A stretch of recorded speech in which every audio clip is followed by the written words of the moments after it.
RMC Bourdin Direct, Pauline Baduel, Mathieu Béliard. Des commerçants, des artisans, des travailleurs indépendants dans la rue aujourd'hui.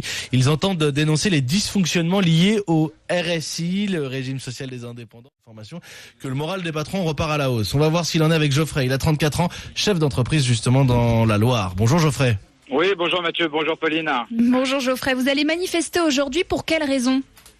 Pour plusieurs raisons. Il y a le problème certes du RSI avec ses dysfonctionnements, où là il faut absolument corriger le tir. Vous en avez connu vous-même des dysfonctionnements, Geoffrey ? Alors moi personnellement, j'ai jamais connu de dysfonctionnement, mais je me bats contre le RSI. Je suis président d'association de défense d'artisans et de commerçants également. Et en définitive, on essaye de régler les problèmes des travailleurs indépendants qui rencontrent justement des difficultés avec le RSI. Alors la seule solution qu'on a trouvée jusqu'à présent, vu que le dialogue avec le RSI est relativement très difficile, c'est de mettre la pression directement sur les administrateurs nationaux du RSI pour régler les problèmes individuellement de chaque adhérent, mais ça ne règle pas le problème de fond. Le problème de fond vient d'un problème informatique entre le réseau des URSSAF et le RSI, parce que le RSI, en définitive, est juste la branche recouvrement. C'est-à-dire quand on est en retard de règlement de ses cotisations, à partir du 31e jour, c'est le RSI qui prend le relais. Avant, ce sont les URSSAF qui nous appellent nos cotisations. Donc la grande difficulté là-dedans, c'est ce problème d'informatique entre les deux branches, c'est-à-dire les URSSAF et le RSI.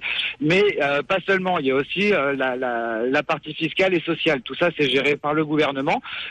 Aujourd'hui, on se retrouve avec des taux de cotisation qui sont énormes, avec des non-droits à une sécurité sociale qui est tout à fait aujourd'hui... Ouais, c'est toujours ça que j'ai trouvé le plus inquiétant, Geoffrey, en dehors de l'aspect... que certains d'entre vous diront confiscatoire du régime social des indépendants, c'est que on a souvent entendu aussi des indépendants nous dire mais le pire c'est qu'avec tout ça je suis pas couvert.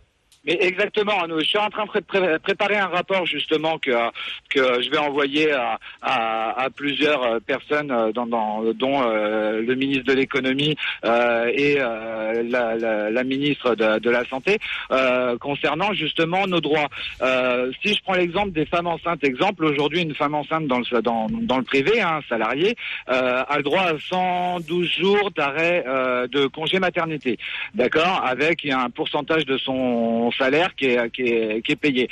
Pour les femmes enceintes chefs d'entreprise, leur droit c'est entre 44 et 71 jours pour une grossesse normale, avec des indemnités journalières forfaitaires, peu importe le salaire qu'elles se versent. Donc aujourd'hui on se retrouve carrément en dessous du minimum, on va dire ce qu'a la majorité de la population française, Et c'est exactement pareil pour tout, que ça soit pour les indemnités journalières, que ça soit pour les jours de carence. Ce que vous dites finalement, c'est que voilà, quitte à payer, autant être couvert quand même. On va en reparler ce matin.